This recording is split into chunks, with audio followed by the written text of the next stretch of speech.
ba tayo? So, tinype nyo?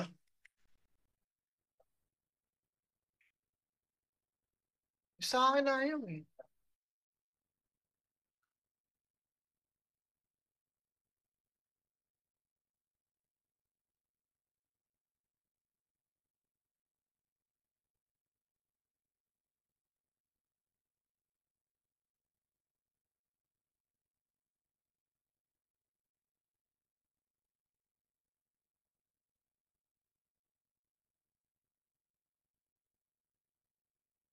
Ano?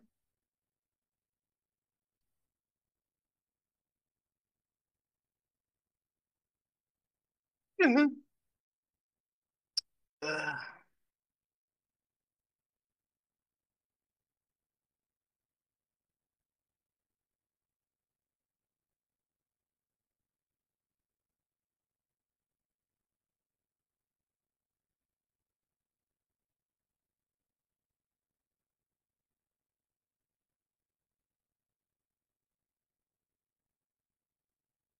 baka naman ito.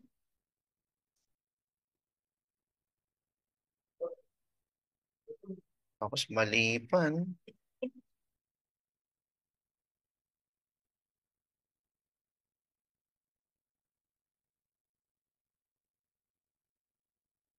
Connecting to the cloud. Retrieving dear info. Reading the domain. Ayan. So, authenticated na ako. Ito naman, pansinin nyo, ADDS, domain admin, ibig sabihin, on-prem. Yung format nakita niya naman, Contoso, di ba? Contoso slash administrator. Tapos PA55 WRD. Yeah. AD domain. Pag sinabing Entrata, cloud siya. Ito local, reading. Oh, ang bilis, oh. Bilis nga. Tapos na, nabasa na. Tapos, continue. We need to pass yung UPN, yung Universal Principal Name. Kasi minsan di nagmamatch yan eh. Next nyo lang. Start syncing. Yan. Install. Yan. So, ina-upload na lahat ng kinrate natin. Lahat tayo, lahat ng kinrating niya. And then, nag-install siya ng SQL. No? Medyo sophisticated na yung database, hindi na yung database ng NT. SQL na yung ginagamit niya ngayon. No?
May delay, usually delay.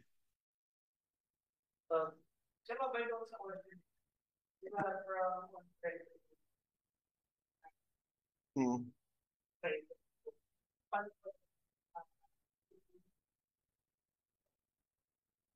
Delay din, may delay.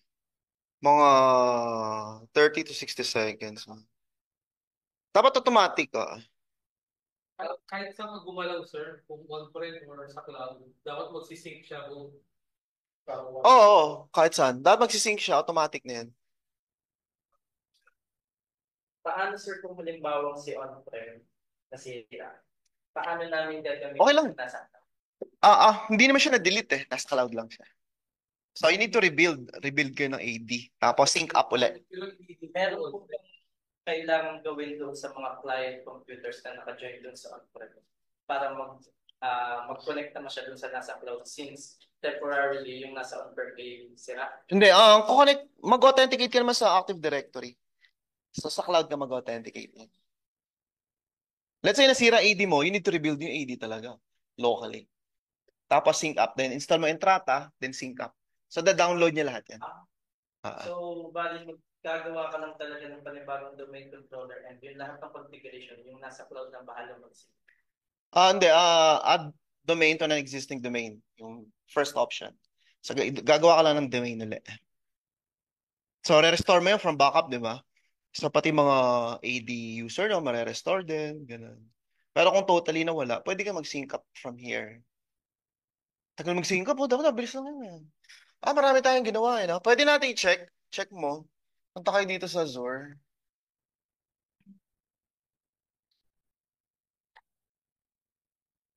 Diba, nag-login tayo dito. Nag-login kayo dito sa Azure.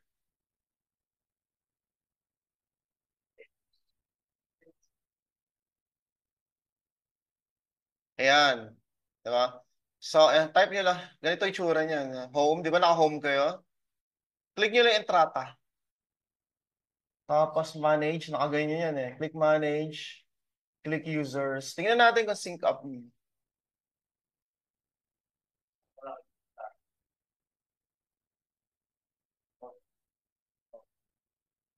Hindi pa sync up. Hindi pa kasi tapos eh. So, ganito yung tsura niya, di ba? May Entrata yan. Pag wala, type nyo lang Entrata. Yan. Hypertext naman yan eh. Yan. Tapos, manage users. Hindi pa sync. Kasi hindi pa nga siya tapos. Ayan. Tagal ah. Tapos niyan, dito tayo.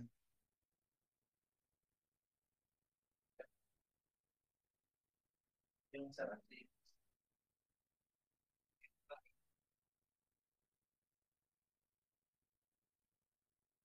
Type nyo lang, type nyo lang.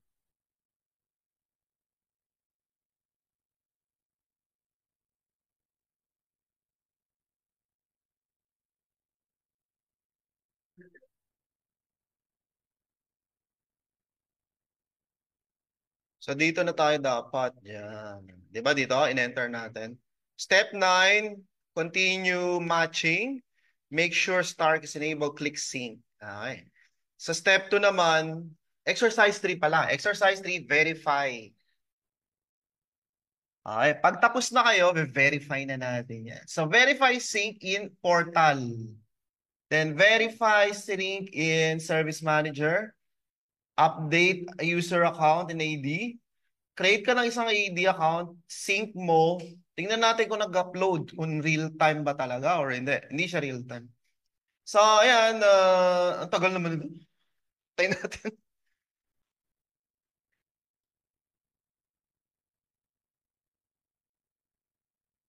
Sa Zoom, kumusta? Sa Labuan na ba kayo? Labuan? Naka-follow naman?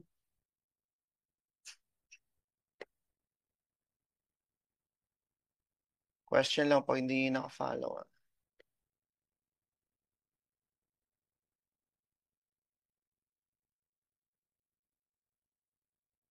Ano lang, may tapos na.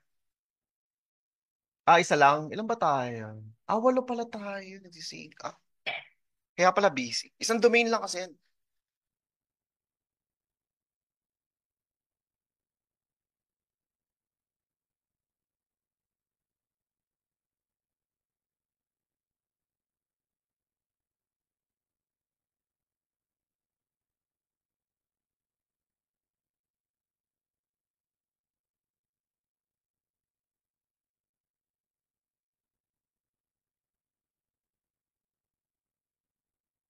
Unable to create sync account entrata, retry. Baka mali naman yung password niya.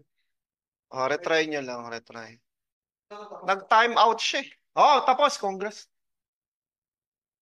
Check mo kung nag-sync.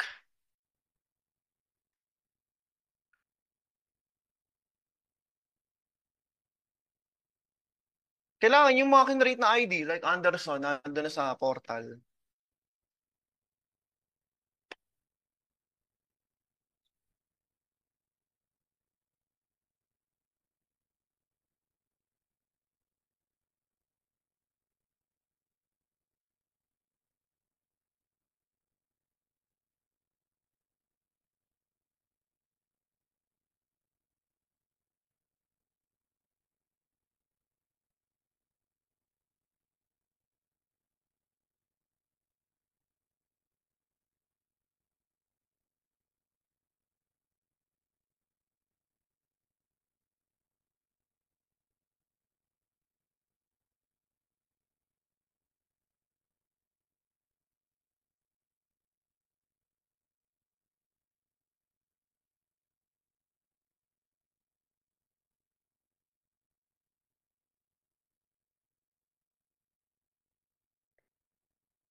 Tagal naman.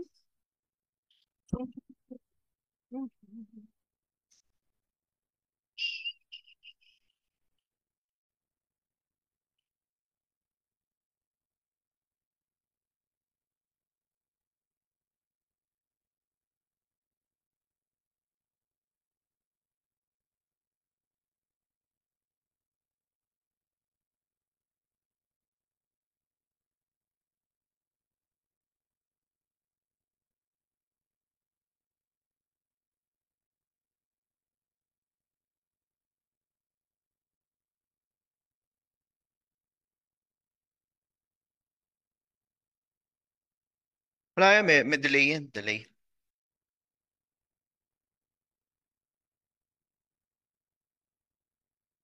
Baka mabagal yung net.